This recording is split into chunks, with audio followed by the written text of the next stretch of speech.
This episode of Inside Golf Podcast is brought to you by Inside Sports Network.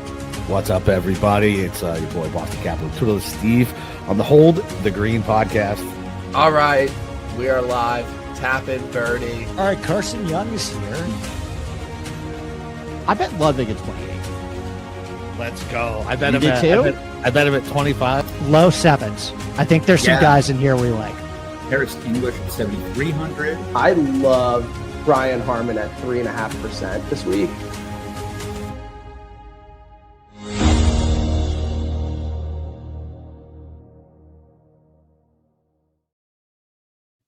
Good evening, everybody. Welcome to the Hold the Green podcast. It is Steve Shermer riding solo for now tonight. Not sure if Boston Capper is going to be joining me. He's got a couple other off-course commitments that he's got to attend to tonight, but I won't be fully solo tonight. We have a special guest waiting in the wings to fill in once I'm done with my spiel about this golf course. But for the first part of the show, we're going to do it a little differently tonight. So we're going to do, go through the usual preview about the Bank of Utah Championship at the Black Desert Resort. I have the full PowerPoint ready to go. I'll walk you through the golf course. I'll walk you through some interesting holes, some features about it. We'll go over what happened last year, maybe break a couple narratives that might be floating out there as well. It's just some things I noticed with the data. Maybe might be a little misleading what you want to target this week. We'll go over all that. And then we'll bring on a special guest to go over who he likes this week. We'll go over my betting card. I can fully say that even for fall swing standards, this card is embarrassing. I don't even know how I land on some of these guys, but hey, we'll see what happens. It's the fall swing. Anything can happen. So why don't we get right to the golf course? We'll get right to the PowerPoint here. Oh, look at this beautiful scenery here. That's just a gorgeous view here. I'm very partial to desert golf. I used to go out to Scottsdale a lot when I was younger. It was before I was really golfing, but my dad would go out to Scottsdale a couple times, and he would golf out there. On my honeymoon, we went to the Canary Islands. While it's an island, we were on the desert side of the island, so I did a lot of golfing there. I just love the dry air. I love the just the scenery, and this kind of just reminds me of just good memories about golfing in this type of landscape here. So this is the Black Desert Resort here in Irvins, Utah. It's actually in the extreme southwest corner of Utah. It's only about 2 hours away from Las Vegas. So anybody who wants to bet Tom Hoagie this week better take that into account, that if he's got a PM AM tee time and he does pretty well the first two rounds, he's probably taking that guaranteed check to Vegas and might not be so good for the third round there. But this is a Tom Weiskopf design, opened in 2022. This is actually Tom Weiskopf's last design that he did for the golf world. We've seen a couple others like TPC Craig Ranch. We've seen TPC Scottsdale.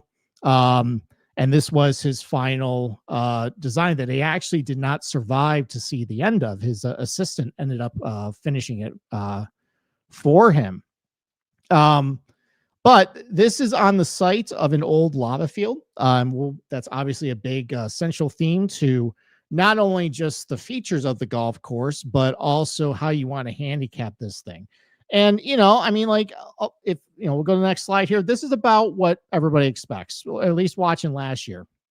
You got big, wide fairways about 40, 50, 60 yards wide, large areas to just bombs away in.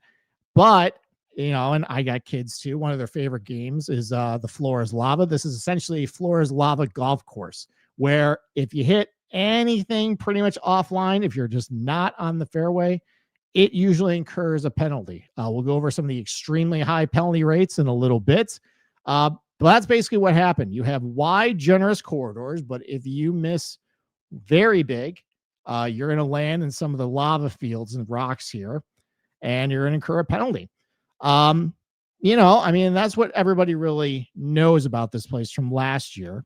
But there's a little bit more nuance to this. There's a couple other features of it that I want to spotlight about this golf course. It's not just a thoughtless, bomber's paradise. There's a couple other things they did I really like. This is the par 3 third, 196 yards. This is Tom Weiskopf's tribute and homage to the 6th at Riviera.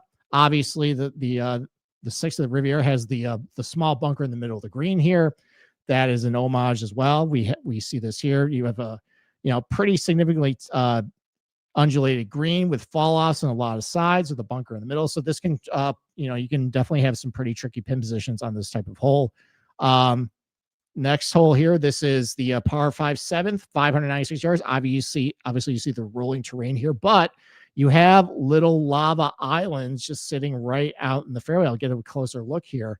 And this can be a little bit of a nuisance. Even if you have a good drive, you can find yourself in one of these little lava islands and incur a penalty there. So this is using the natural landscape here to kind of create little hazards in the middle of the holes here as well. And also Weiskopf hole designs, you have a lot of drivable par 4s. And you got 2 prominent ones on the golf course here. This is the par 4 number 5. It's about 350 yards or so. This drone video was completed before it was actually completed. But you can go on YouTube and actually find Tom Weiskopf narrating the hole by hole there. So that's definitely a good resource if you want to find out more about this golf course here. And then you had the par 4 14th.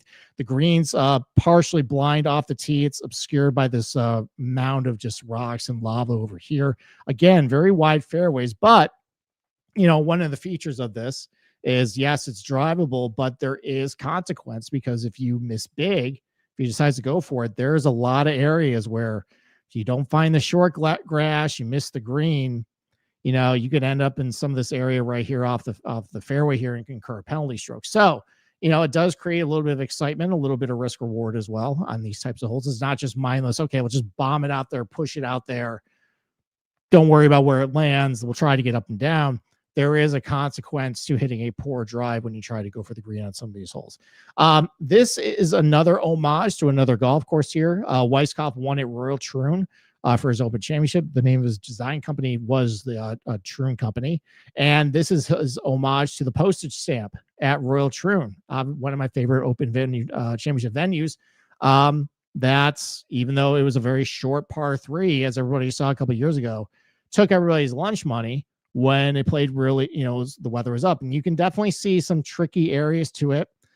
This is a very small target, pre-undulated green as well. You got fall offs on the left over here. Some pretty some bunkers are set well below the putting surface here. So this is a little longer than the postage stamp. It's about 150 yards. But, in last year's tournament, didn't play all that tough because you didn't get a lot of weather elements. But if you get some weather elements, some cold, some wind, which sometimes Utah can get, this hole can play pretty tough. So this is his homage to that hole. All right, let's go over some general facts about this golf course. As I mentioned, Tom Weiskopf designed, completed by Phil Smith in 2023. There were a couple changes to the golf course since last year. They added a couple of tee boxes on 4 holes, number 1, 3, 10, and 18, to add about 50 yards to the length of this golf course. They also added another bunker on hole number 1 as well to accommodate moving the tee box back a little bit. They end up bringing a bunker a little closer to tee box to bring more in play. It's about 340 carry to that bunker. Otherwise, though, pretty much the same as what you saw last year. Par 71, 7,421 yards. Same agronomy as last year. Bentgrass greens, bentgrass fairways. You got only about 2-inch Kentucky bluegrass rough, which we'll get to in a little bit. It's not all that penal, but there's really very little areas of rough that you can land in. It really comes into play. Basically, the end result for a drive is either hit fairway or you find the lava field and incur a penalty stroke. So, but if you do happen to find your ball in the rough there, it's only 2 inches, not that big of a deal. You should be able to get good contact to get, to be able to get a good approach shot to the green. Pretty large greens, average size, about 7,000 square feet. There are a couple water hazards on some holes as well, but overall, though, where you are incurring a penalty is these lava fields that lie off the greens, off the fairways. That's where you're going to get in most trouble. All right, let's go over some scoring from last year. These guys tore it up. It could be a combination of the fact that it's a resort course, wide fairways, high green irregulation rates, high driving accuracy rates, favorable weather. Sometimes PGA Tour likes to play it safe with newer setups, but these guys tore it up. Average score about -200 par for each round. The best round last year was round 3, -2.5. So unless we get some weather elements, one thing I love doing is the round scores. They're probably going to look at the last year, say, okay, we're going to set these things probably around 67.5, 68.5 for a lot of these guys. Probably not a lot of good opportunity to get from round scores, but hey, maybe we'll get some weather elements like we saw at the Bay Current, catch some buck snapping, TBD. We'll see. As far as where it's difficult at this golf course, basically tee to green, one of the easiest on the PGA Tour. Had the easiest conditions off the tee as far as your ability to gain strokes relative to other golf courses. The 6th easiest with the approach shots. That's not very complicated when you look at this golf course. Wide fairways. There's not a lot of force carries over bunkers. Everything's just right in front of you. The only objective you have to do is just don't hit it don't miss it so big where you hit in the lava fields. Same thing with some of the approach shots. You get big greens. You don't really have a lot of carries over water or like a lot of trouble really close to the greens. That would up the difficulty. Unless you really hit a foul ball with your approach shot, chances are you're probably gonna hit the green in regulation. Where it does get tough a little bit is around the green. You do have some tight lies around the green that can be in some collection areas well below the putting surface. That could up the difficulty. But the biggest challenge about the Black Desert Resort is actually the putting surfaces. There's actually a lot of undulation to these greens. I'll show you a couple of examples right here. This is, I think, the 9th hole.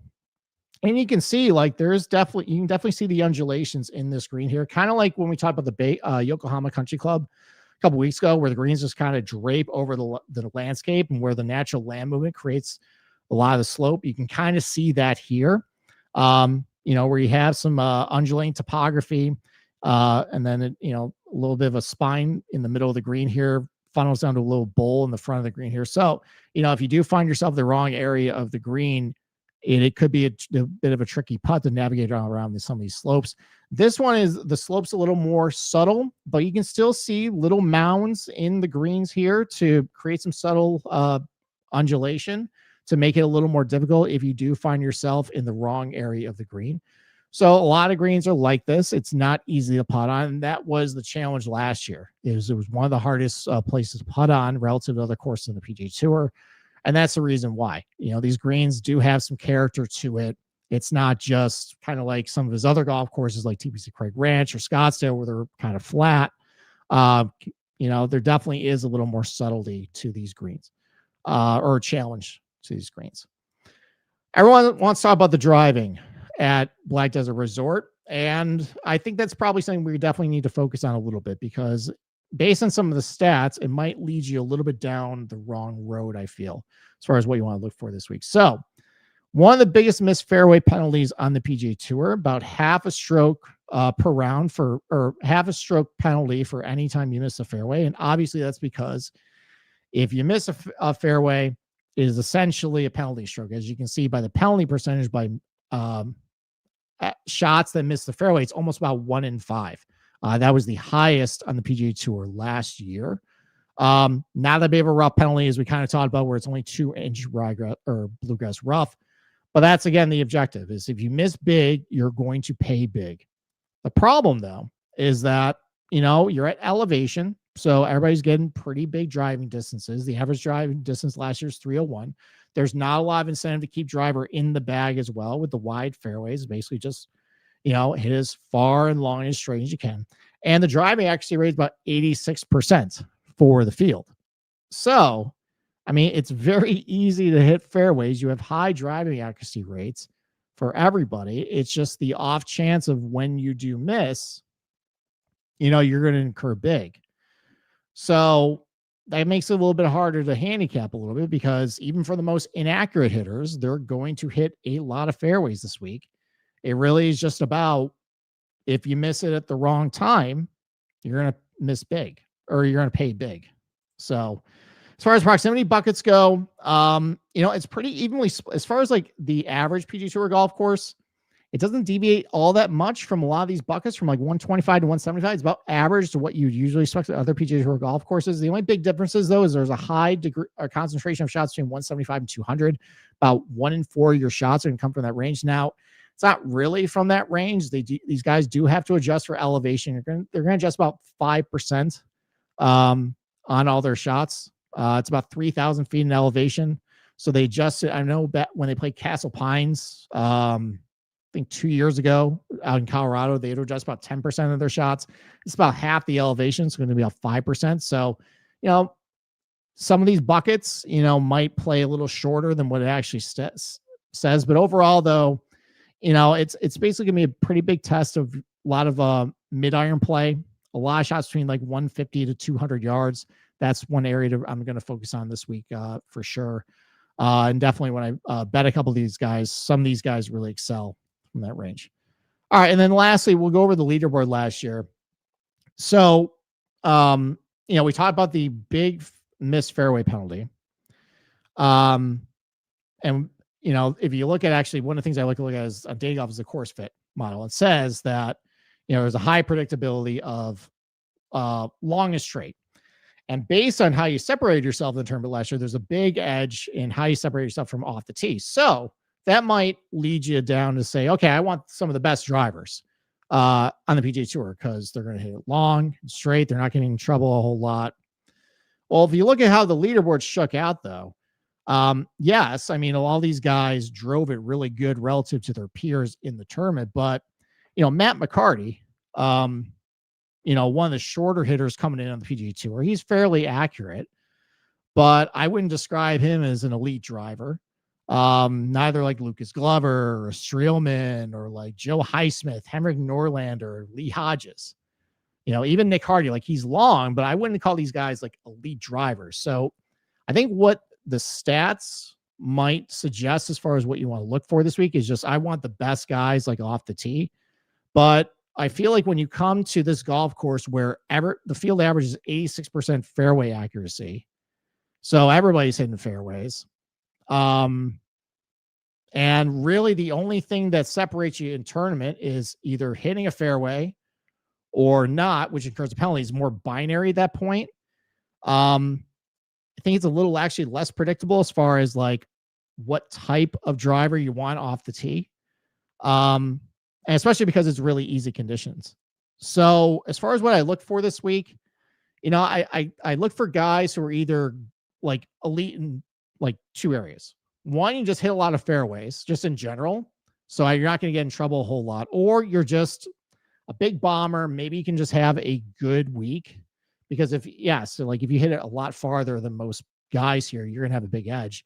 So middle iron play, but the average scoring, the winning score is probably going to be in the 20 under par range again. I find it hard to think that if you're just somebody who can't demonstrate, you can have spike putting weeks. I really don't want you, especially on I want good bent putting as well. And you see a lot of these guys in the leaderboard here had like outstanding putting weeks. Matt McCarty had an outstanding putting week. Kevin Streelman had an outstanding putting week. Matthias Schmid, Harris English, Joe Highsmith, basically like DFS is different where I want to target more like underrated ball strikers because I don't have to have the winner. But for betting, if I'm going to have the winner, I'm going to disqualify you if you can't demonstrate you can put together like explosive putting rounds, which is what you're going to need here. And that's really what kind of is the big test here because tee to green is not that difficult of a test relative to other places. Very easy to hit fairways, very easy approach shots. And it's really going to come down to how well you navigate these greens and can you convert a lot of birdies. So that's it. And now we'll bring on our special guest, producer Josh. Hey, Eagle, Steve. how we doing, buddy? Doing great. That was a great little presentation because with my process, I do listen to you and Capper on Sundays. So honestly, I was doing a lot of my research while you were doing your presentation. As good as always in advertising. Well, thank you. I was definitely rolling a little bit. So anything I said in there that you want either clarification on or have any other questions as far as how you think this is going to play out or anything you want to push back on as far as what I'm looking for this week?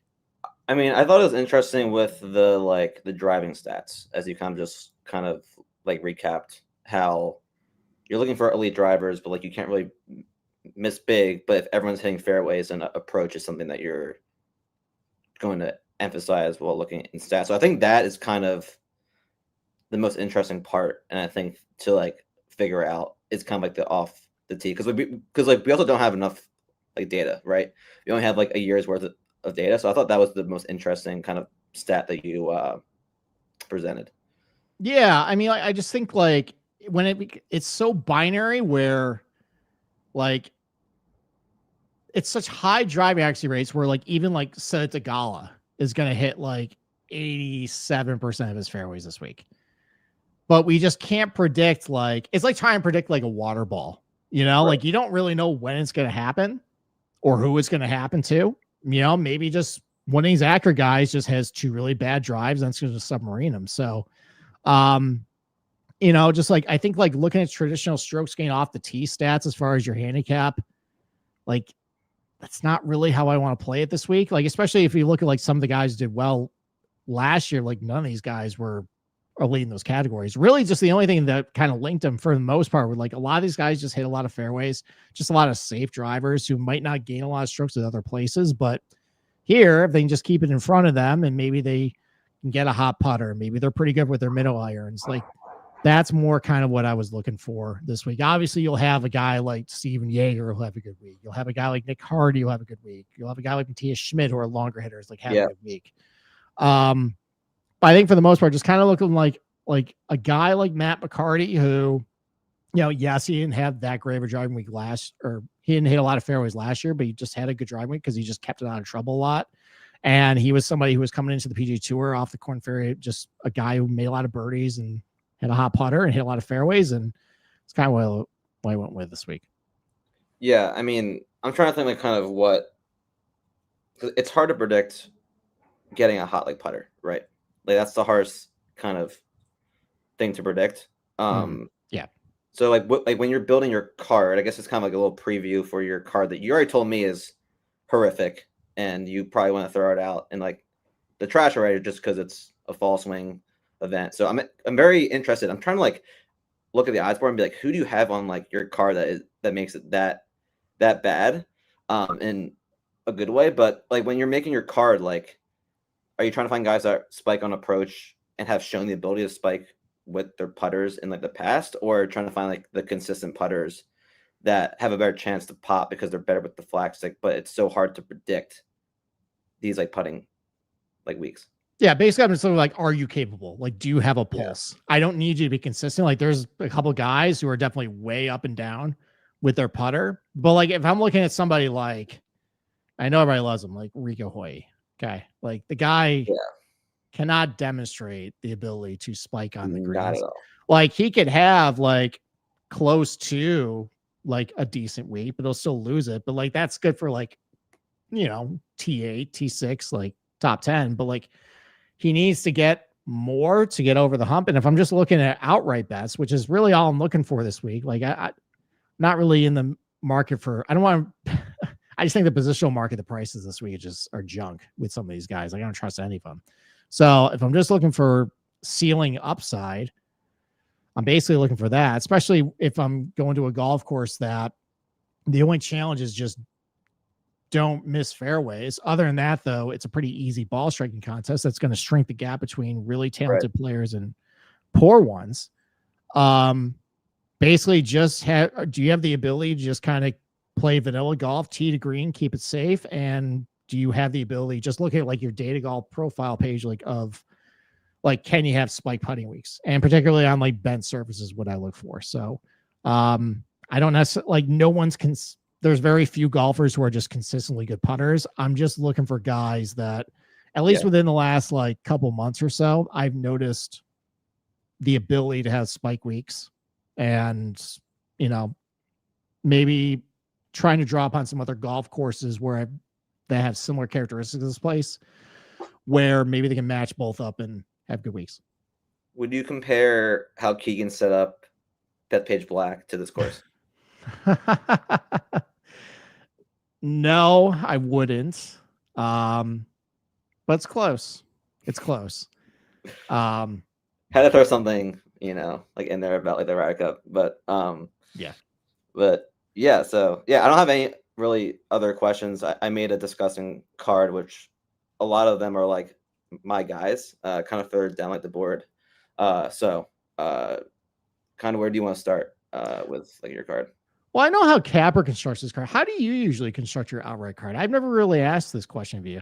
I mean, because you're a new producer on our show, so Yeah. what do you turn like? Do you have like for me personally, it's I have an X. I know how many units I need to about spend a week to get my ROI. Like, are you somebody who's that religious to that, or do you kind of just go by how you feel with, you don't really usually, you're not somebody who like sticks to like a certain number of like a budget in a week, your outright card. You kind of just go more by like who you like on a week. How do you usually construct your outright card? So majors is different. I usually just take my guys. I think we kind of talk about this too. It's kind of like a fun thing. Like you're at like Disney World, the Masters, bet like your guys. I'm pretty sure you made that reference. For like the majors. So majors is a little bit different. But the other weeks, I think over the last like kind of 2 years since being at ISN and following kind of you, Capper, everyone else, I kind of do like the 7X like strategy. So kind of how I build my card that way. I feel like I'm always kind of like pick a guy at the top of like the leaderboard, then pick like two guys in like the middle, and then I'll like sprinkle some like long shots. I feel like this year I kind of favored more the top of the board and not some of like the longer shots. But kind of by unit construction, as Tom and Marty's is, he doesn't go by anything. If you follow him on Twitter. But yeah, it's usually I've adopted like the 7X strategy with like the outright card, and then I play some of like the matchups and the top 20 market usually, and obviously your like round scores killed it this year, which is on my list of how do we advertise this to the public. So that's on my 2026 ISN like goals. So that's how I construct my card. Yeah, I mean that's a good goal to we'll have to figure out how to because we were talking about in that meeting how to notify people when I drop the hammer on the round scores every single week, and at Baker it was very, very successful. Like it truly is, you drop everything what you're doing. Like legitimately, like if I'm out to a dinner and I'm checking like the Discord, I see Torres Steve round 2 props at like the Open Championship, like I'm going to find some self service, going to FanDuel or DraftKings and putting in those like 12 bets. I just remember when you want like the first time you put like 20 of these out and you like lost like one of them. I remember I was like, I have to tail these. Like I can't have you go solo in this. And I think you lost like one. I think you went like 16 and 1. It was it went 19 and 1. 19 and 1, which was one of my favorite moments of the entire year. And I'm still mad at Andrew Novak for sucking out on the one loss. He airmailed, I think, 16. That would have been a bogey, and it clanked off the grandstand to 5 feet for a birdie. That's how we cashed it there. That ruined the perfect 20-0 game. But no, I did learn though to start giving you advance notice at least towards the end of the year. So like, hey, look, this is what I'm going with. I'm gonna do this, and then post in the Discord there. But all right, let's get this odds board here.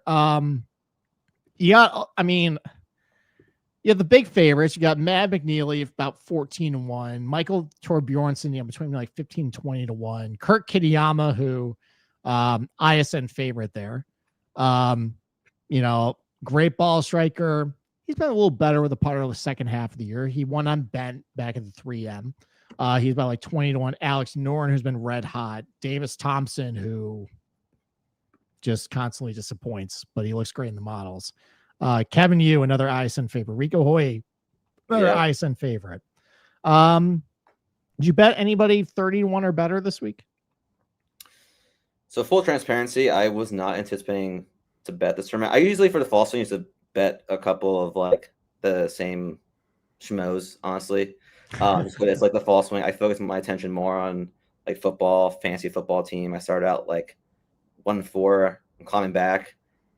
In my survivor pool, I'm still alive. So that's a lot of my attention, and honestly, ISN stuff. But I did build a card when you were when I was behind like the glass. But I did go with Davis Thompson. Okay.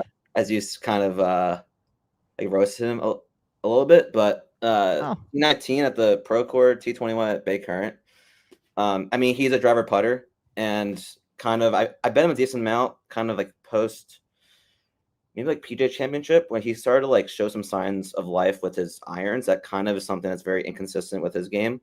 But he's shown the ability to spike with his irons, and he's pretty decently well. I think he's 10th. I have from 150 and 200 yards, Yep. Which is one of like the primary proximity buckets. So Dave Thompson is one of my guys that I bet a lot had him at a John Deere too. So kind of rolling with my guys here. So yeah, I went like Dave Thompson. I think it's like 22-1, maybe 25-1 on DraftKings that I was looking at. But yeah, he's where I'm gonna start my card.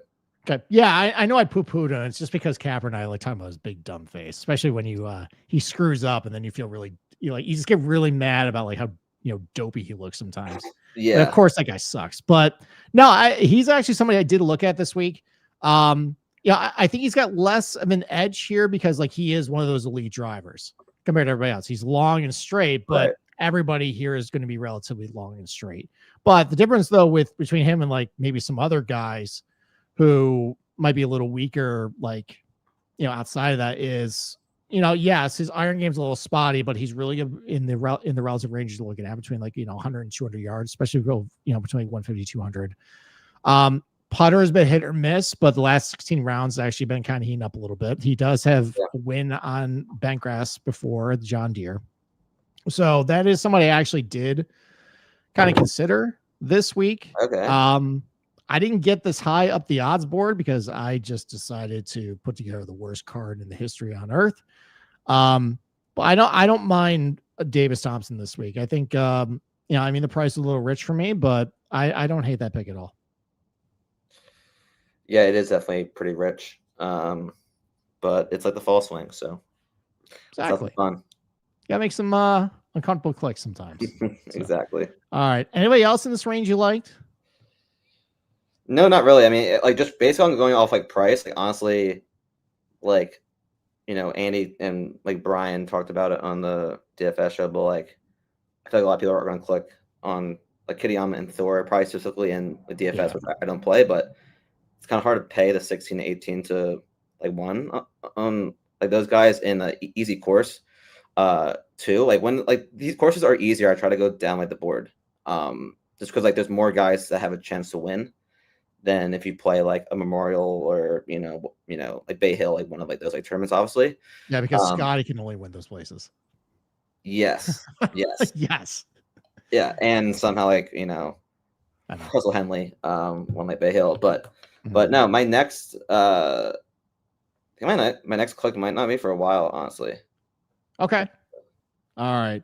Yeah. So I decided that all these guys down here, like, there's a lot I like about a lot of these guys, like, like like a Kevin Yu, his putting's kind of gone away a little bit, but, pretty good driver, doesn't get, he's fairly accurate as well. So like, he's not going to get a lot of trouble off the tee. Iron play's pretty good. But I just decided like a lot of these guys, if they beat me this week. I kind of like took the stance, like you just said, where I decided to go down the board with guys who just, I feel like aren't going to get a whole lot of trouble off the tee and can have spike putting weeks and be, are pretty good at some of these types of courses, might be decent from like with their mid irons. And that's what I went with this week. So, let's go above like 40-1 or so. Anybody in this range you picked, like between like 40 and 75-1? Thinking about William Meow as okay, Billy Katz, like Billy Katz, more so of a inside sports play, honestly, than anything I saw. Like I know Kyle has him, but when Kyle bets him, like I feel like I have to tell my good friend and your other Giants fan, but but I was looking at his stats on Data Golf, but he seems like pretty steady on approach and off like the tee, which kind of like hasn't really shown the ability to spike, honestly, with any part of his game, which kind of worries me here. Like, if I'm going to bet him to win, like, I don't want someone that like is just going to finish T15, like has a ceiling to finish like T15. Like as you kind of talked about, like you want guys that have a ceiling to win and spike. So that's why I haven't like actually placed a bet on him yet. But kind of like average driver, average accuracy, T18 at bay current. So playing decent good golf and like the fall swing, but kind of that's why like I do like him. Maybe I've been like top 20, but like that's why I'm kind of hesitant on the outright bet. Okay. Let me try and slay in the outright bet then, because I bet William Mao. Really? Yes, I am with Kyle. I have to bet him now. So okay. All right. Yeah. So he was a struggle bus like out of the gates in his rookie year. Like he was a really poor driver for the most part, as far as like controlling himself off the tee. Like obviously we all remember what happened at the Amex where he took like, what was it, a 14 or 15? That was so funny. I mean, he touched them all. He literally touched them all. He went to all corners on around the green there. Just a really embarrassing moment for him. But ever since like midsummer, so like he's been starting to drive it a lot better. Definitely getting a little more control off the tee. Iron play has been a little better. Like what's misleading about the dating golf page, if you just look at it just on its face value, yeah, because like how they do it is like it's relative to like your best performances overall. Because he has that -11 at the Amex, it makes everything else not look huge, but the numbers themselves are like good. Like he gained over a stroke per round. Like even though he got cut the John Deere, he gained 1.7 per round putting at 3M. That's a bent course. I mean, he won at ISCO, T18 at Bay Current. So playing good, young guy who I think has a little bit higher ceiling. He's somebody who has some plus distance, a little bit more control with the driving. Iron play has been better, the last couple months. Somebody who can definitely spike with the putter as well. So, I bet him there was a price I think it was Bookmaker that was 54. I don't think that's there anymore, but I did bet him for this tournament. Yeah, I see 50 to 1 on MGM. He's 45 on DraftKings and like 35 on FanDuel. I usually check FanDuel first, and I saw that like 35. I'm like, I can't bet Billy Katz, who took a 14 at Amex, 35 to 1. But I just found a 50. So I will tail with you, and hopefully he's in like the mix on Sunday if I see you. So okay, that would be nice. And we'll talk about it a little bit. Yeah. All right, so I bet somebody, and Josh, I'm glad you're here, because if Capper was here, I don't even know if I would admit this. I probably would just quietly say I bet it on the ISN Discord. This guy stinks. I know he stinks, but he definitely fits the mold of a Matt McCarty type. Yeah, where doesn't have a lot of pop off the tee, but he hits a lot of fairways. He's a little bit better iron player than McCarty was coming in. Can get hot with the putter, good bentgrass putter.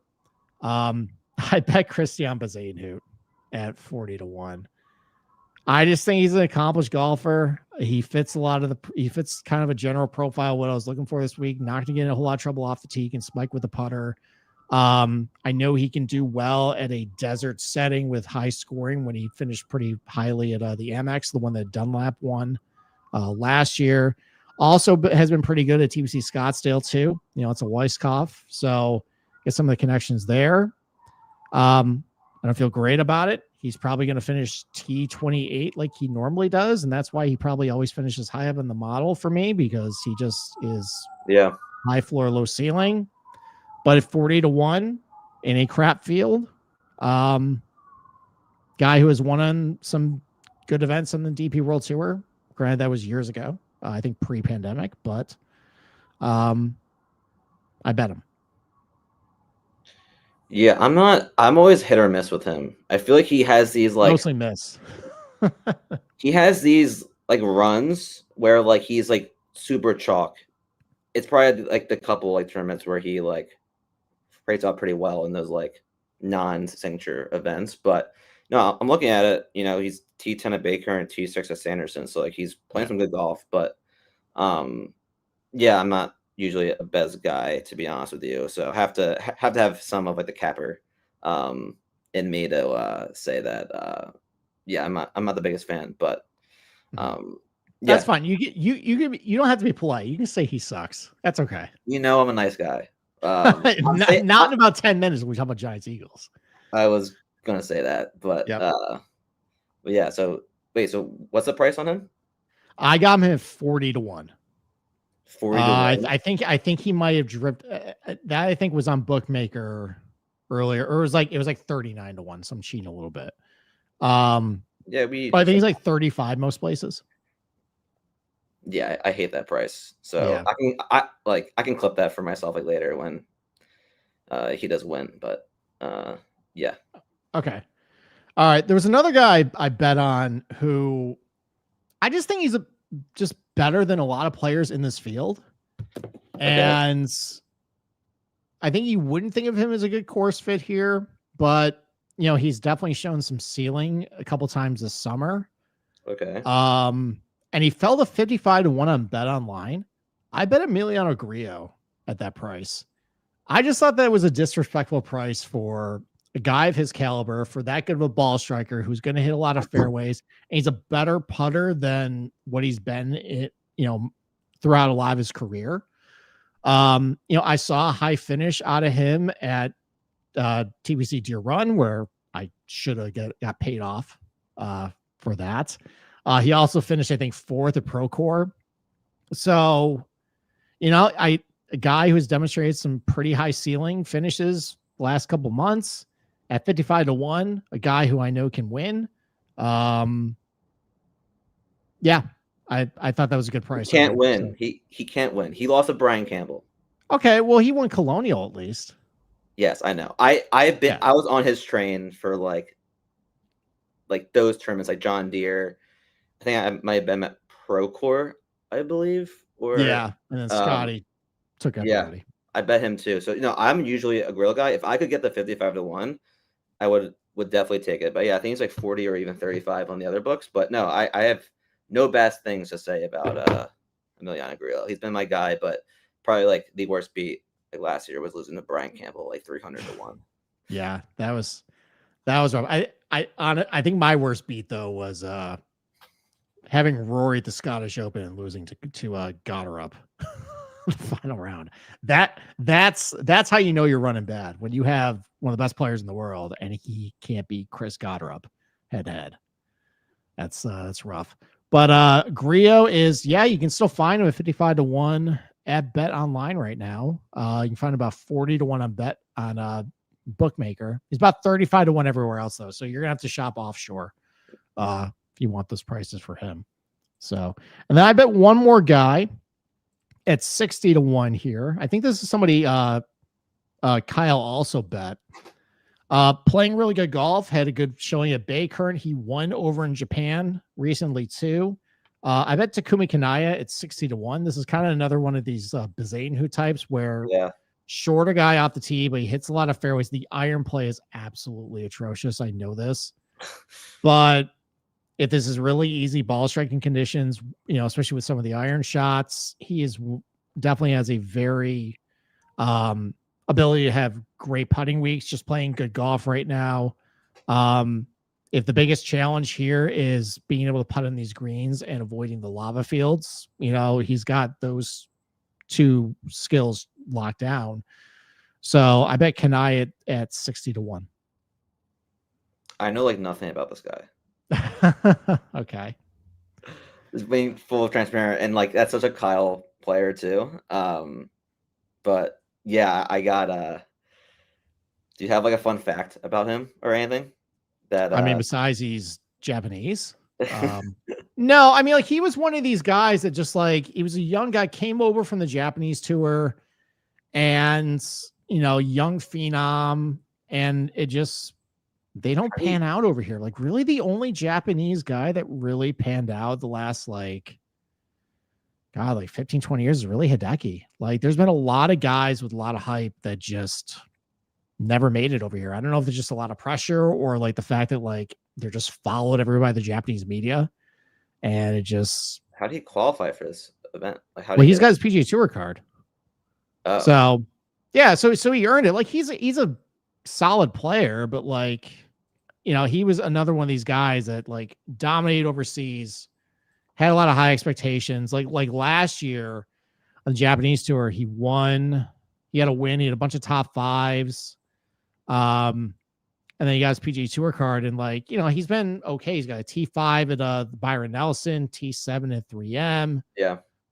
He's playing good golf recently. T4 at Bay Current, won at the ANA Open in Japan, but just somebody didn't really have high expectations. But he's got some things I'm looking for, at least as far as the skill sets. Yeah. So I've been at 60-1.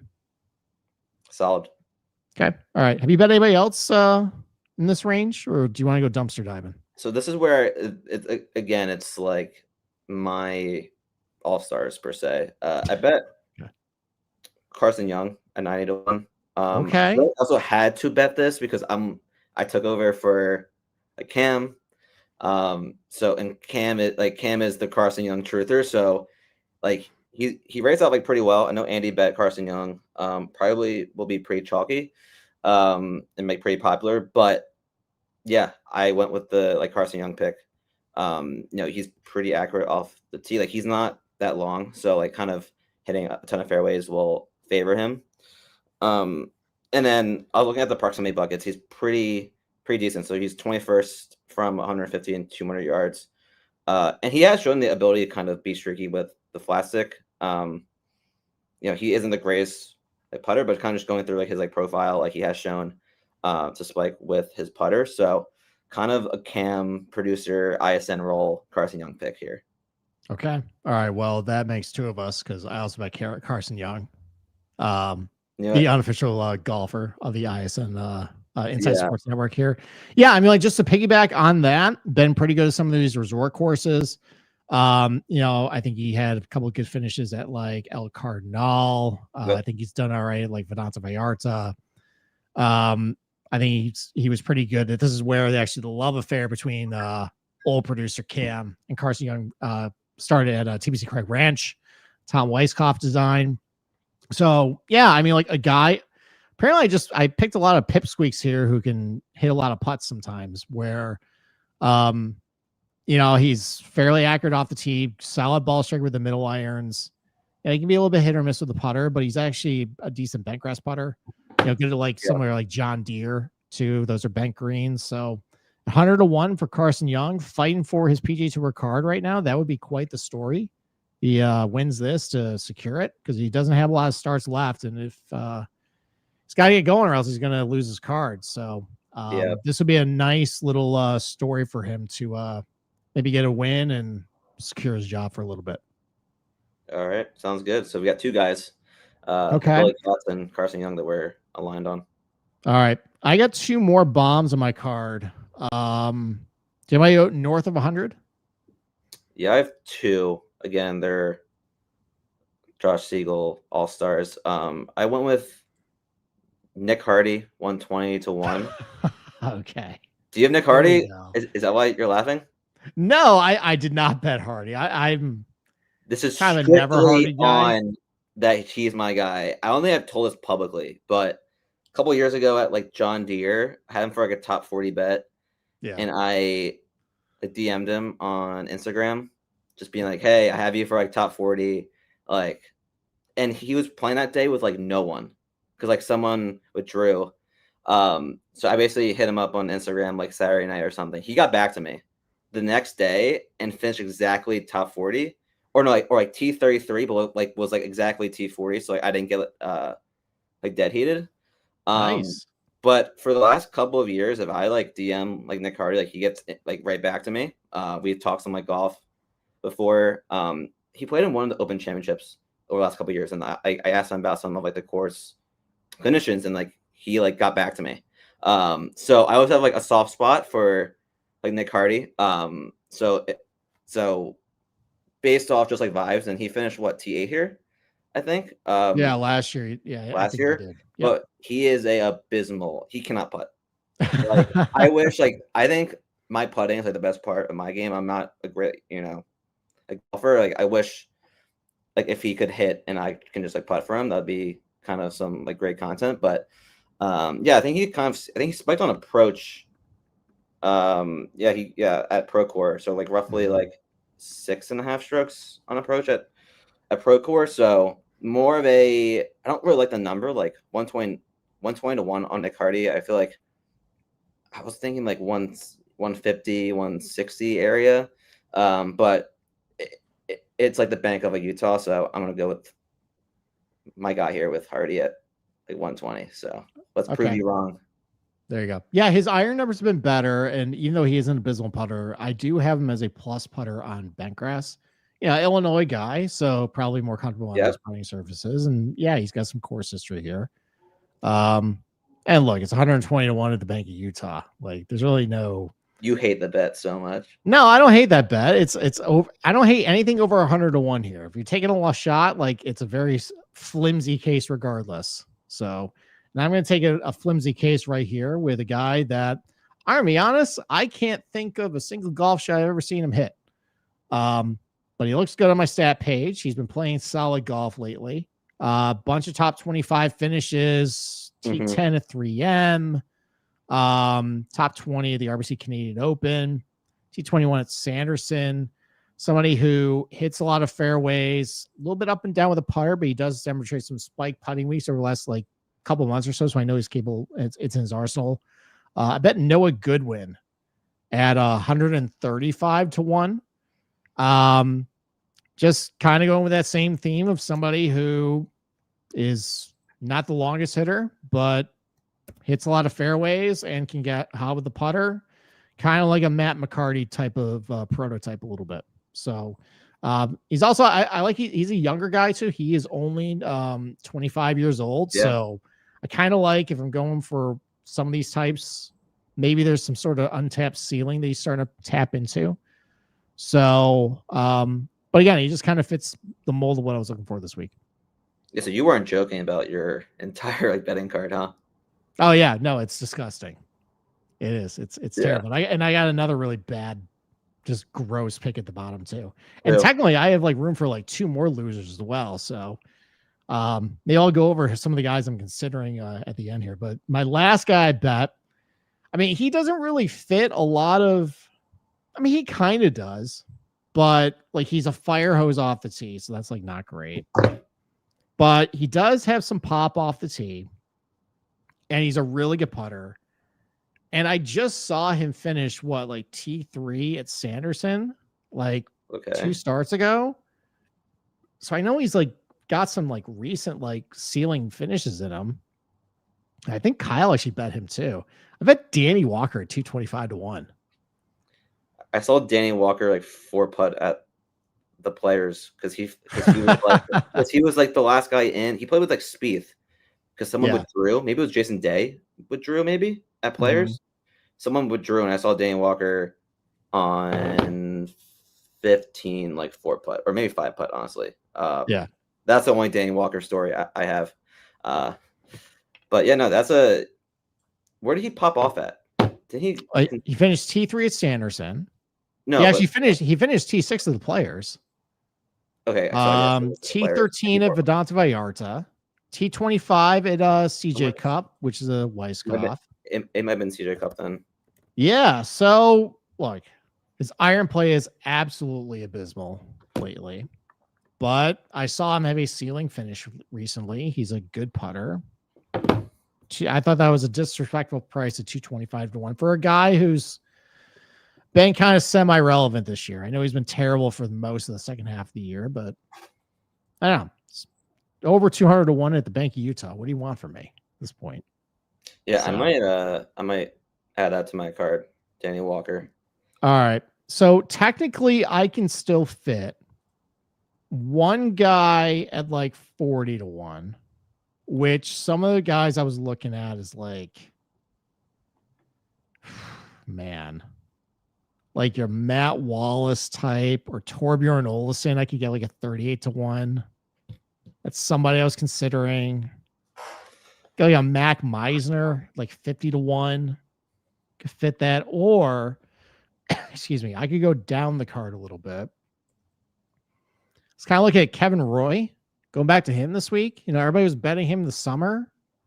Some of these like easier bent grass tracks, and then his iron play went to complete shit for a little bit. But I think he finished like T21. I think it's Sanderson, I want to say. Yeah, T18. Yeah, T18. Did not play all that great at Bay Current though. So that was a little concerning. I know there's no stats on it, but you can still look at like how many greens he hit, and he was one of the lowest in green regulation percentages. So that's not great.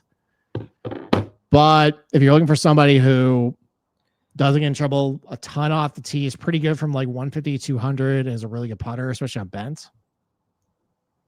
It's not terrible. I'm prepared to lose more money on Patrick Fishburne this week. Hometown kid, right? Is he the hometown kid? I don't even play that narrative, but okay. I'm pretty sure I saw in the Discord that he might be the hometown. Okay. They go not have where he's from. All right, so I could get like a 70 on him, so I could fit like Roy and Fishburne, or I just go like complete trash. Doc Redman, 250 to 1. No, I'm so out in this Doc Redman thing. Do you know how many starts, like measured starts, like Doc Redman has the last like year and a half, 2 years? He had the T9 at Sanderson. And then other than that, his next relevant like round would be the 2023 RSM. Relevant round meaning like if you're doing a model, tour? like if you're doing a model, like a PGA Tour. Right. So like, yeah. So not, because he's been on Korn Ferry for. Yeah, he's been on Korn Ferry for 2 freaking years. Yeah, he went to Clemson, I believe, for college. He did. I've lost a lot of money on Doc Redman. I bet him a lot during COVID. And that's why he might get like a couple bucks for all right, here's Tom and Marty's here. Yeah. We awoke the beast. He also bet Doc Redman. He's been pumping him out on Twitter. So that's why I mentioned that to see if Tom and Marty's is still in the chat. But yeah, I'm gonna put a couple of bucks on Doc Redman. I bet him a lot during COVID. Okay. I miss out on his professional like win. But yeah, I saw like his like stats and I'm like, he has not played like any like relevant golf, as you said. So no. But I think it's like 250 to 1 or maybe 300. So okay. All right. Took a circle around David Lipsky. That's how bad things are. Like ceiling performance at John Deere, ceiling performance at TPC Twin Cities, like decent iron player, hit or miss putter, decent bentgrass putter. Like I can get him for like a 150 to 1. That's like another long shot I was looking at. Who else? What are losers down here?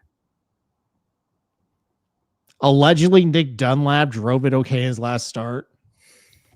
I don't know if I'm mentally prepared for that experience again. But yeah, that's kind of where my head is at. So I'll probably add.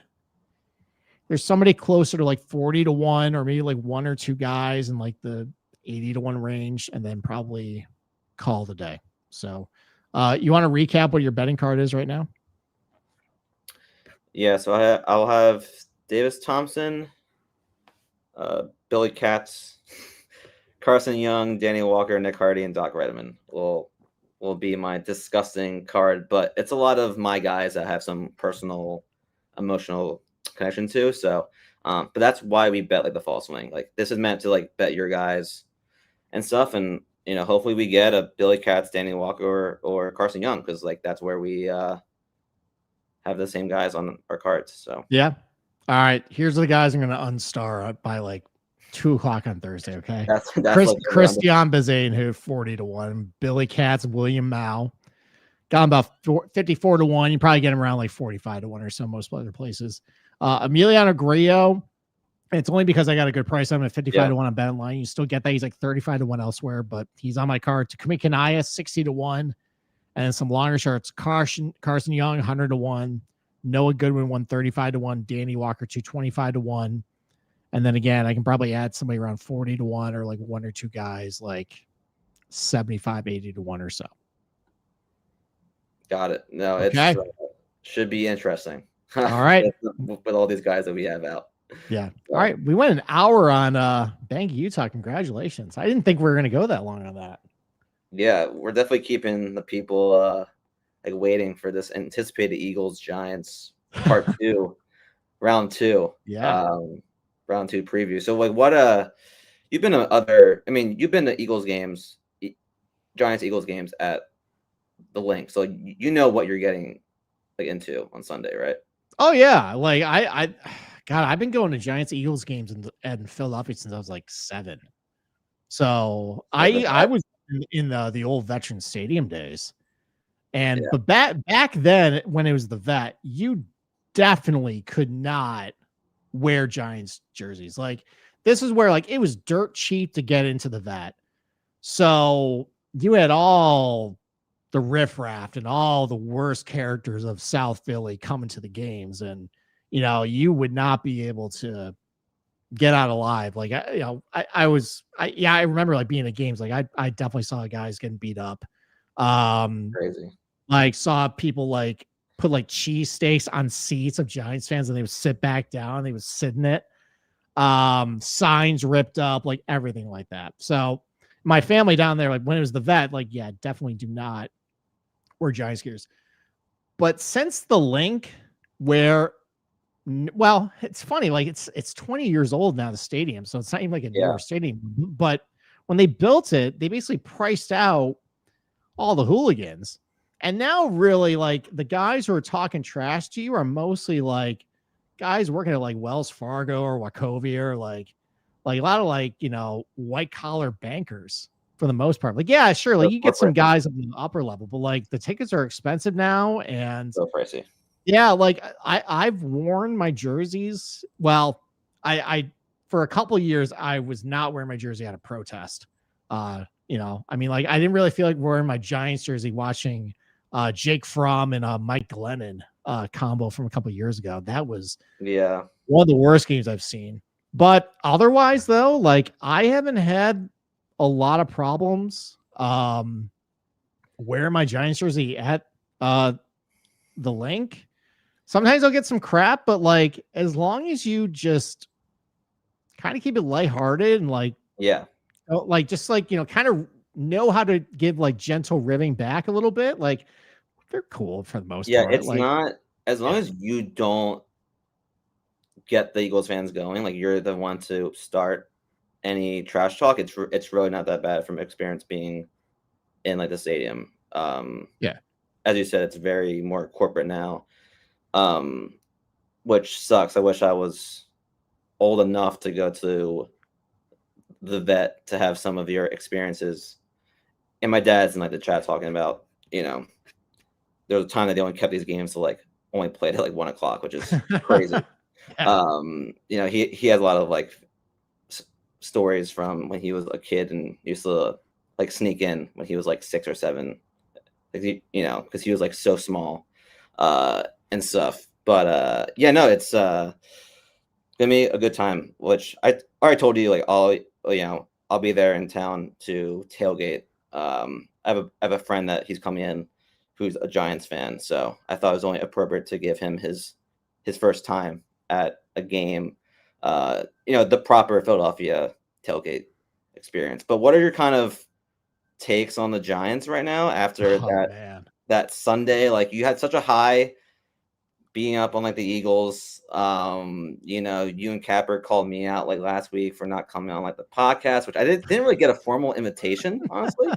You're always you're a producer. You can always just come hang out in the backstage, and like if you want to just like float in to like give a take. Yeah, the invitation is always there for you, pal. That's the first time I'm hearing this, everyone. But no, all good. But yeah, like what Giants had the highest of highs, and now the lowest of lows. You cut like your kicker.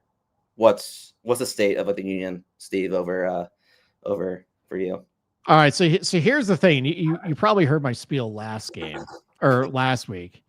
Was I had a vested interest in the Broncos because I'd seen this game kind of play out for the Giants before, where they would have, especially in the Brian Daboll era, where they would have this big win. People think things are kind of back on track, but because Dayball's kind of an idiot, as I've come to realize over the last 4 years, and doesn't manage his team very well, pretty sloppy. And just going into on the road with a rookie quarterback against an elite defense, I thought the game was going to be pretty ugly. So I made the Broncos my survivor pick for last week. And, I mean, like, that's always difficult to go against your team in those situations. And it was pretty frustrating a little bit, seeing like, why did I do that? Like, why? I can't. It's like when I bet Europe at Hazel team back in 2016. And it was the biggest US romp. It was a party. And I couldn't even celebrate because I was out like a couple $100, like just betting Europe. Like, this sucks. So it's that feeling. But then as the Broncos started coming back, and then they won and it saved my survivor pool. I was like, okay, like, and this is a big survivor pool too. Like, this isn't one where like, like it's like 100 guys and like it might end up for like week 11. Like, no, this is with like 13,000 people, and you have to go all 18 weeks. Like, it never ever ends early. So like, but there's a lot of money on the line if you can go all the way. And so I was pretty happy to win. But taking that aside, I don't understand how our defensive coordinator is still employed at this point.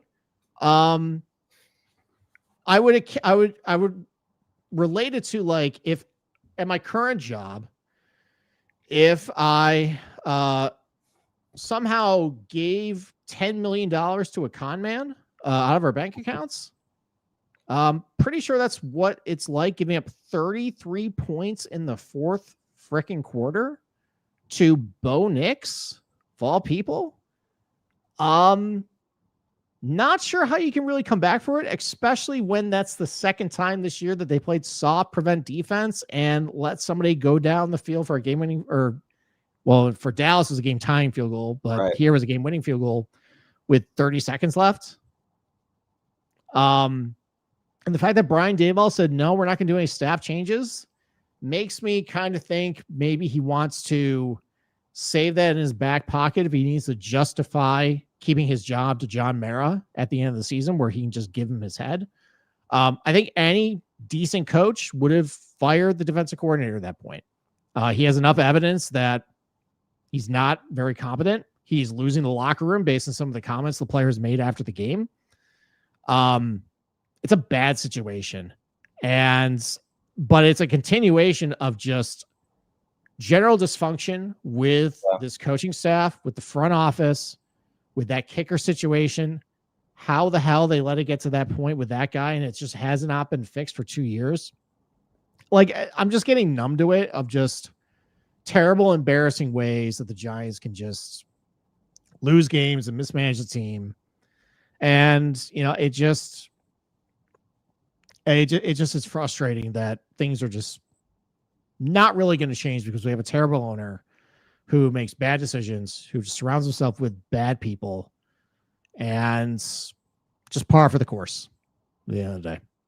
Yeah, I think the kicker whole thing has been abysmal, honestly. But it really pains me to hear all this bad news about like the Giants. So I have a soft spot in my heart for you, Steve. But no, that was a great game to watch. But you guys have like Cam Scadaboo and Jackson Dart. Like, you guys do have two players that are like fun to watch and arguably like must watch red zone to put them on like red zone. Like, honestly, so you'll at least have that, right?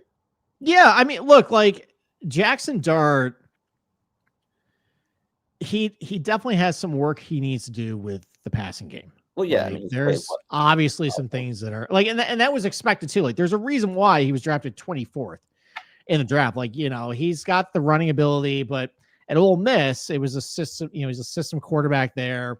Everything was out of shotgun. Wasn't asked to throw in really all tight spread. Windows. It was like out wide. Yeah, exactly. Like, kind of like the it's a lot of quick game and stuff. And so there's things he's doing well, where he is stepping up in the pocket if he's facing pressure, like, and not just like kind of just, like running out of it or like, running backwards, what we saw kind of with Daniel Jones. Like he is actually doing some good things with climbing the pocket, like that touchdown throw he threw to Bellinger that was, was wide open, but he's facing pressure and he had the ability to step on the pocket and deliver the throw there. So there's good things he's doing. And then there's some really bad things he's doing. Like that game, should have been the game winning drive. Like he got bailed out by some pretty shaky penalties and some bad throws, but best case scenario though, guy has moxie, guy has energy. The guys really like him. Baker Mayfield kind of had similar like character qualities as him as beginning of the career, but like also just some technical flaws, but he worked on them. And now Baker Mayfield is pretty good quarterback. Maybe Jackson Dart can get to that point. So I'm happy so far with what I'm seeing, at least with just like how he is as a quarterback in person. And I think if you get him with a good coach that can develop him, like things are good. Like he's got the raw materials, let's put it in. Like Cam Scatterbo, love the guy too. Same thing. I just am concerned because I think at this point Daboll's going to get fired. I don't see a way out where they still have a really tough schedule. They're probably only going to win no more than 6 games.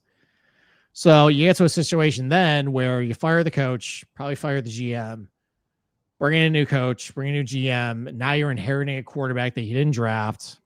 Like you are limiting the pool of coaches who might want to play for or coach for your organization because they might not like the quarterback. You're trying to make it, maybe like a bad marriage at that point. So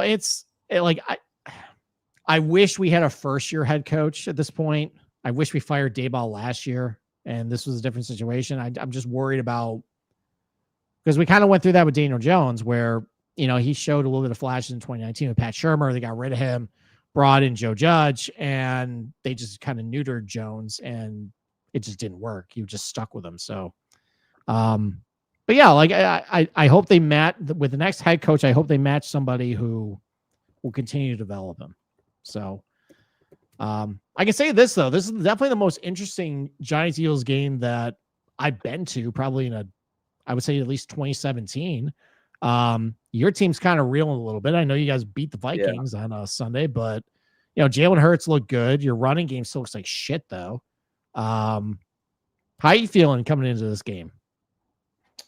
I'm definitely feel a lot better after how Hurts played. I'm a huge Jalen Hurts guy, so hearing you and Capper go through your little quarterback rankings and people in the comments and Discord being like Jalen Hurts isn't a good quarterback. I'm like, there's really not much more he can do, honestly, in his career, I think, to change everyone's opinion on him. But yeah, it's just like I think a mini bye really helped them. They're just so a predictable offense where when you're in shotgun or under center, the other team knows what we're gonna do. We did some play action when Hurts hit Devontae Smith on that long pass. It was a play action, which was the first great play action play that we've had all year. Very similar. It might have been the same play that he hit him in the Super Bowl for just Smith just goes straight. And he hits him deep. But yeah, the O-line and the running is what will hold this team back. And what the problem is that our center, Cam Jurgens, and Dickerson, our left guard, are both still banged up. They both were banged up in the Commanders game. Jurgens didn't play that game, and then Dickerson played center, and then he got hurt, and then Jurgens came back. So to survive that game was great. So they're clearly not both fully healthy, and I don't know the specific stat with Saquon, but last year, his average yard before getting touched was 3 yards. So he was 3 yards down the field without getting, until the game touched. Now he ranks 31st with a yard. I think Gentie's 32nd. So our interior O-line with those two guys who are, I think when healthy are two, I think Landon Dickerson's probably a top 3 guard and Jurgens probably a top 10 center. So I think having those guys hurt and not being able to run the ball will, I think, if they don't figure that out, I think it will hold them back from getting back to the Super Bowl. But I think Hurts is always capable of passing. The defense, I think, slowly will start to figure it out. Like Brandon Graham, he's back, which is a sign of just being so like desperate. But I think it's more of a move to bring him into this like locker room of like very young like pass rushers, and just to play like 15 snaps a game. So obviously more confident, but still a little bit scared about the offensive coordinator and kind of. I don't think it's a Saquon problem. I don't think he has lost a major step. I think it's just our O line, which has been our best unit for the since I've been born. Like honestly. So I think for this game specifically, I think they have a chip on their shoulder.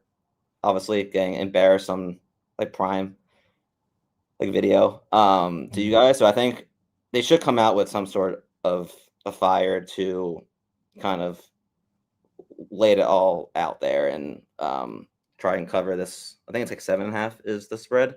Yeah. So yeah, I think it was a great game basically, and I think for the future of our team, like Saquon and his O-line need to get it like going, or I think that's kind of how it'll play out the rest of the year. Mm-hmm. Yeah, I'm trying to think about the game too. Like, I didn't watch much of it, the Giants Eagles game, if you're referring to that game, or the Thursday game. Yeah, because I was watching. Yeah, you were watching Phillies, the Phillies also. Yeah, one of the worst nights in Philadelphia sports history, right there. Yep. Phillies lose, Flyers lose. Yeah, Eagles lose, the Giants. Yeah, trust me, I don't think I didn't listen to 94 WIP the next morning. No way you listen to W. I do sometimes. I do. Whenever there's a really embarrassing like Eagles loss or like just bad things happen, like I will tune into the morning show just to hear everybody complain. It fuels me. It makes, as a bitter Giants fan with not a lot to cheer for the last 10 years, makes me feel good when your fan base is suffering a little bit. Do you know when the last time you guys beat us at home, or like the Eagles at home? Oh, at the Link? Yeah. I do. I was at this game. It was 2013. Yep. Vic was still around and he got hurt. He had a hamstring injury at the early game. And then I think Matt Barkley came in for you guys. And it was an awful game. Terrible game. But we were up, I think, like 14-3 late in the game. But we snapped the ball over the punter's head and he kind of kicked it around a little bit in the end zone and you guys fell on it to make it like 14-9. But we beat you, and I have not seen the Giants win at the Link since then. I've only missed 2 games since that time. There was the COVID game, obviously. Yeah. And then there was another game where we played on Christmas, and I was like, I can't swing that with the family. But I've seen some horrible Giants football at the Link. Were you there for the Bradford game? What's that? Was it Monday Night Football? Bradford? Actually, funny enough, I got a picture because it was October 19, 2025. It was Sunday Night Football. It was the Sam Bradford game, and my family and I were watching. It was literally probably the worst third quarter you've ever seen. The Giants had 10 plays for 8 yards the third quarter. And your shitty team, though, turned the ball 3 times in the third quarter. Yeah. The worst quarter of football I've ever seen. But you guys won 27-7 that game. Do you remember who the leading receiver was for the Eagles 2015 that game? You're never going to guess. 2015 Eagles, Bradford. So that's Chip Kelly. Josh Huff? No, it was not Josh Huff. It was Riley Cooper. I was going to go like Jordan Matthews. Yeah, he had like 55 yards receiving. So DeMarco Murray also had 100 yards that game too. That's how far back we're going with that team. But no, I lived through that. I think the next year we lost 27-0, or no, maybe it was the year before. But we lost 27-0 against you guys, and that was when Victor Cruz's knee exploded in the end zone. Right. Yeah. That wasn't great. There was 2017 when it was Jake hot Elliott. As hell. Jake Elliott. And Jake Elliott hit the 61-yarder. Had to endure that. Obviously the Jake Fromm, Matt Glennon shit sandwich game that I had to watch. I'd watch Davis. Even the year we were good, I'd watch Davis Webb play. The Giants, it was last week of the year. These are I'm like, I names. can't even get like a good game out of this. So, yeah, I've watched some terrible football. This is the first time though that's been intriguing since like probably that 2017 year where we started out 0-2. We didn't know it was going to be a disaster year. We just went to the playoffs the previous year, but we had Odell Beckham. We still had Eli. We had Sterling Shepard. So like we had a good like team. But yeah, it's been a lot of awful football. So I'm just hoping for a good game at this point. Like I'll take the Giants covering the spread. I do worry though with a little bit of a revenge factor for the Eagles, but even so, like it just, you guys have not seemed to be able to kick it like in ultra high gear for the entire game. And the Giants have been getting off to really hot starts.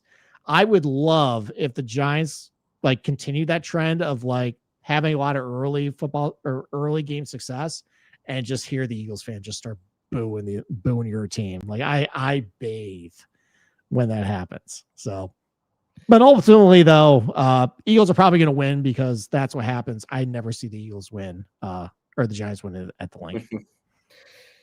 Yeah, I mean, as you said, like we haven't really put it together for all like 4 quarters. It's pretty insane, honestly. Like, yeah, if you really think about it, like the team looks like they are just out there playing like backyard football, and then they put it together for like 2 quarters and figure it out. So yeah, I think like as you said, like the Giants do start off kind of hot. My worst nightmare is if Cam like Scadaboo scores pretty early. I'm facing him in fantasy too. So that's like something that I don't want to happen. But yeah, I can see us kind of being a little bit sloppy a little bit, and then we pull away at the end. I think Saquon's going to have his moment. I think just a narrative wise, I think he's just going to have his moment. And probably maybe go over like 100 yards. So that's my little bold prediction. But yeah, I think we cover, and I think just bouncing back from that like Thursday, I think we're gonna get it done. But hopefully it's a good game for you as a yes, to be there. But yeah, no, hopefully obviously we pull it out. Do you know where your seats are? Like, do you always sit in like the same area? Like, because it's if like where the TV cameras would be, we're like towards the left end zone there, like kind of near like where the players come out, like the Giants players come out. Like no, it would be the opposite side there. It's closer to like Xfinity Live, like that, whatever that entrance is. Like we're in like the left end zone, like on that side there. So got it. So yeah, I'm pretty sure that's where we'll sit, and then like I think we'll probably usually we either tailgate at FDR or we'll tailgate like in the parking lot there. So I'll be in touch with you once we get a firm plan, and then either I can come meet you, or you can come over to tailgate, or we can meet for a beer or something. So yeah, I'll be in like pay lot, which is like right next to the stadium, like under like the solar panels. Okay. I have a friend that has like season tickets, so a bunch of us, and I think my dad in the chat. I got to talk to him, but he might come down and tailgate too. All right, awesome. So yeah, it's gonna be a great time. I think it's supposed to be like pretty good weather. Also, be great weather. I mean, it's better than sunny. We've had fucking January games the last like 3 years. So finally, I get a nice fall game to come down to. Exactly. So yeah, I'll definitely text you like details, and hopefully we can have a beer before the Eagles smack the Giants. Or maybe a shot of Fireball or something. I love Fireball. Oh, perfect. I think actually, my dad loves Fireball too. So if you come over, we'll definitely have some a Fireball. That's like our. I think actually the tailgate we go to, I think it's actually the tradition where we take a shot of Fireball before we go in. So I might already have like 1 or 2 in me before. I have a ton of pictures and videos that can't share it to the crowd, but can show you that just at all of our big parties we have a ton of like Fireball. So yeah, that's our drink. So we'll definitely have a beer and a shot of Fireball on me. There you go. All right. Well, I will hopefully see you on Sunday for the game. We'll be in touch. But thanks everybody for listening. This is the only show of the week. Capper's not gonna be here tomorrow, so we decided to give you the NFL preview with the Giants tonight. Next week, there is no PGA Tour event again, so it'll just be on Wednesday night. We'll do NFL picks. With that, thanks for listening. Good luck with your bets. Go Giants, and we'll see you next week. See ya.